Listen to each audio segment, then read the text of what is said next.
nakasumpong ka ng mabuting asawa, milagro ng Diyos yun. Kagandahang loob ng Diyos yun.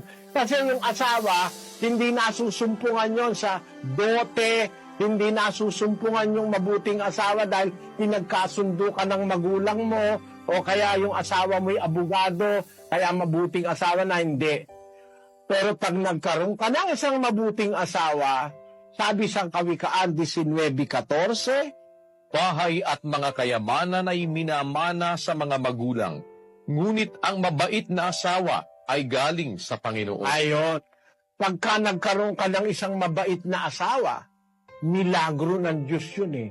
Biro mo, hindi ka naman nahirapan, hindi ka naman nagpalaki, hindi ka nga nagpasuso, hindi ka nga kumontribute kahit isang latangan, lumaki na lang yung babae, tapos niligawan mo na lang, tapos napangasawa mo.